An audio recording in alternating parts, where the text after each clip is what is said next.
બંગાળની ખાડીમાં સર્જાયેલું cyclonic circulation હાલ વિશાખાપટ્ટનમ અને વિજયવાડા વચ્ચેના વિસ્તારમાંથી પસાર થઈ રહ્યું છે, જે આગામી દિવસોમાં વધુ મજબૂત થવાની સંભાવના ધરાવે છે.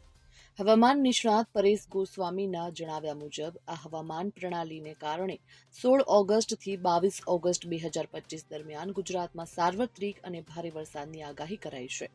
આ સાયક્લોનિક સર્ક્યુલેશન પશ્ચિમ ઉત્તર પશ્ચિમ દિશામાં આગળ વધી રહ્યું છે, જેની અસરથી રાજ્યના દરિયાકાંઠાના અને આંતરિક વિસ્તારોમાં વ્યાપક વરસાદની અપેક્ષા છે. આ હવામાન પ્રણાલીને કારણે દક્ષિણ ગુજરાત, સૌરાષ્ટ્ર અને કચ્છના વિસ્તારોમાં ભારે વરસાદની સંભાવના રહી છે, જેની સાથે જ ગાજવીજ અને ઝડપી પવનની પણ શક્યતા છે. હવામાન નિષ્ણાતોનું માનવું છે કે આ સર્ક્યુલેશન મોન્સૂનની ગતિવિધિઓને વધુ સક્રિય કરશે, જેનાથી રાજ્યના ખેડૂતો માટે ખેતી માટે ફાયદાકારક સ્થિતિ સર્જાશે, પરંતુ નીચાણવાળા વિસ્તારોમાં પૂરનું જોખમ પણ રહેશે. રાજ્ય સરકાર અને ગુજરાત સરકાર આપદા વ્યવસ્થાપન ઓથોરિટીએ જિલ્લા વહીવટીતંત્રને સતર્ક રહેવા અને જરૂરી તૈયારીઓ કરવા માટેની સૂચના આપી છે. નાગરિકોને નીચાણવાળા વિસ્તારોમાં સાવચેતી રાખવા અને હવામાનની અપડેટ્સ પર નજર રાખવા માટેની પણ અપીલ કરાઈ છે.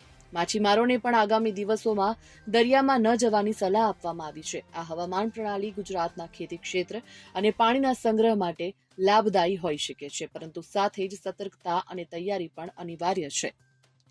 Bureau report, Gujarat fight news.